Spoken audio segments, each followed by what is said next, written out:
8 বছরের একটা বাচ্চা ছেলে 1 টাকার একটা কয়েন হাতে নিয়ে দোকানে গিয়ে বলল, আপনার দোকানে কি আল্লাহকে পাওয়া যাবে?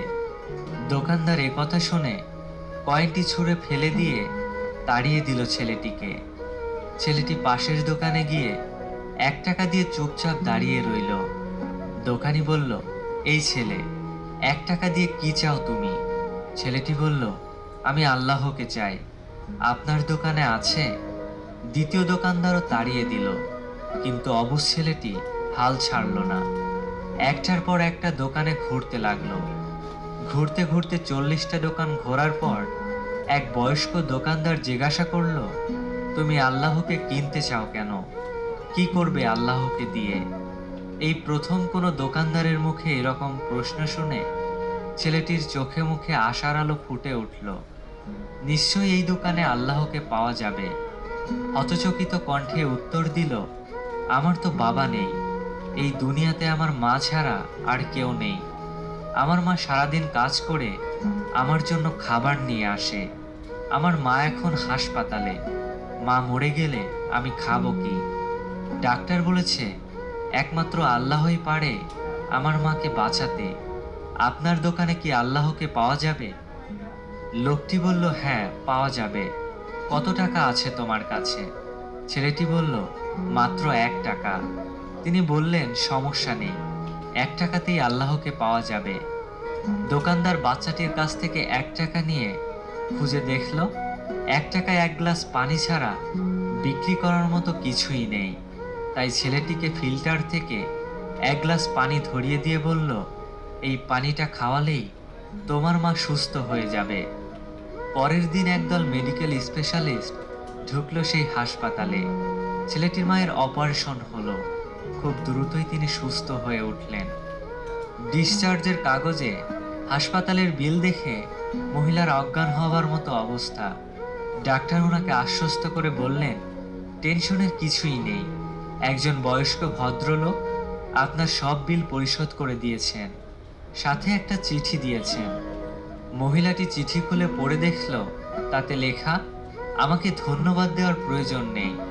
আপনাকে তো বাঁচিয়েছেন স্বয়ং আল্লাহ। আমি তো শুধু উছিলা মাত্র।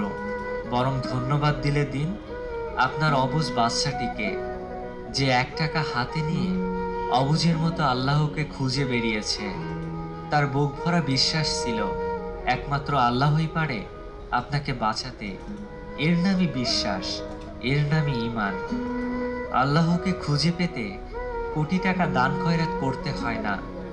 বিশ্বাস নিয়ে মন থেকে খুঁজলে 1 টাকাতেও পাওয়া যায়। বইয়ের পাতা মানুষকে যা শিক্ষা দেয়, জীবনের পাতা তার থেকেও অনেক বেশি কিছু শিখিয়ে দিয়ে যায়।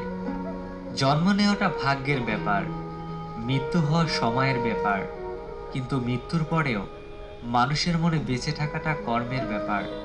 শিক্ষিত হয়ে যদি ঠিককে ঠিক, ভুলকে ভুল বলার সাহস না থাকে, তবে আপনি সমাজের বোঝা ছাড়া আর কিছুই নন। আপনার সমস্ত শিক্ষা মিথ্যা। কাউকে দুঃখ দিয়ে বেঁচে থাকার চেয়ে দুঃখ নিয়ে বেঁচে থাকা অনেক উত্তম।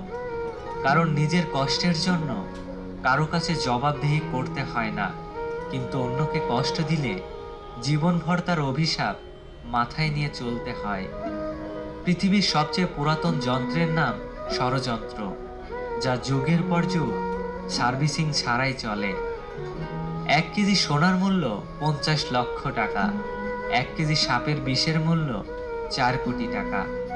ফ্যাক্ট হলো, এই সমাজে ভালো মানুষের চেয়ে বিষাক্ত মানুষের দাম অনেক বেশি। মন খারাপ, খুব অসহায় লাগছে, তবে কথাগুলো মিলিয়ে নিন, দেখুন তো সত্যি কিনা।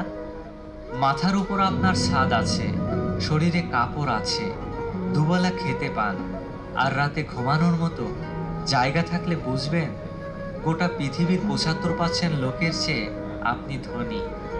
পকেটে যদি কিছু টাকা থাকে, আপনি যদি আপনার পছন্দ মতো কিছু কিনতে পারেন, যেখানে খুশি যেতে পারেন, তবে জানবেন গোটা পৃথিবীর 20% বিত্তশালীদের মধ্যে আপনি একজন। সুস্থ সবল রোগবিহীন শরীর নিয়ে যদি আপনি আজকের দিনটাতে বাঁচতে পারেন, ভাববেন পৃথিবীর লক্ষ লক্ষ মানুষের মধ্যে আপনি ভাগ্যবান। জীবনটা পাওয়া না পাওয়ার হিসেব মেলানোর স্থান নয়। আসুন আজ থেকে অভিযোগ না করে উপভোগ করি জীবনটাকে। পৃথিবীতে সবচেয়ে সুন্দর দৃশ্য হলো কাউকে হাসতে দেখা। তার চেয়েও ভালো লাগবে যদি আমি জানতে পারি আমার কারণেই একজন মানুষের মুখে হাসি ফুটেছে। প্রয়োজনের চেয়ে বেশি সঞ্চয় করেছি, তবে টাকা নয়, কিছু বাস্তব অভিজ্ঞতা। 3 জায়গায় কখনো নরম হবেন না। নাম্বার 1, সত্যি কথা বলতে। নাম্বার 2, মা বাবাকে কেউ গালি দিলে। নাম্বার 3, নিজের স্ত্রীর ব্যাপারে। কাউকে ঠকিয়ে নিজেকে সুখী ভাবছো, ভুল ভাবছো। সময়ের ব্যবধানে তুমিও একদিন ঠকে যাবে। একটা বাস্তব সত্য, অর্থ যেখানে নেই, ভালোবাসা সেখানে দুর্লভ। সাপ তার বিষ রাখে নিজের দাঁতে, কুকুর তার বিষ রাখে জিভে, কাকড়া বিছা তার বিষ লেজে রাখে, কিন্তু মানুষই একমাত্র প্রাণী যে কিনা বিষ নিজের অন্তরে রাখে।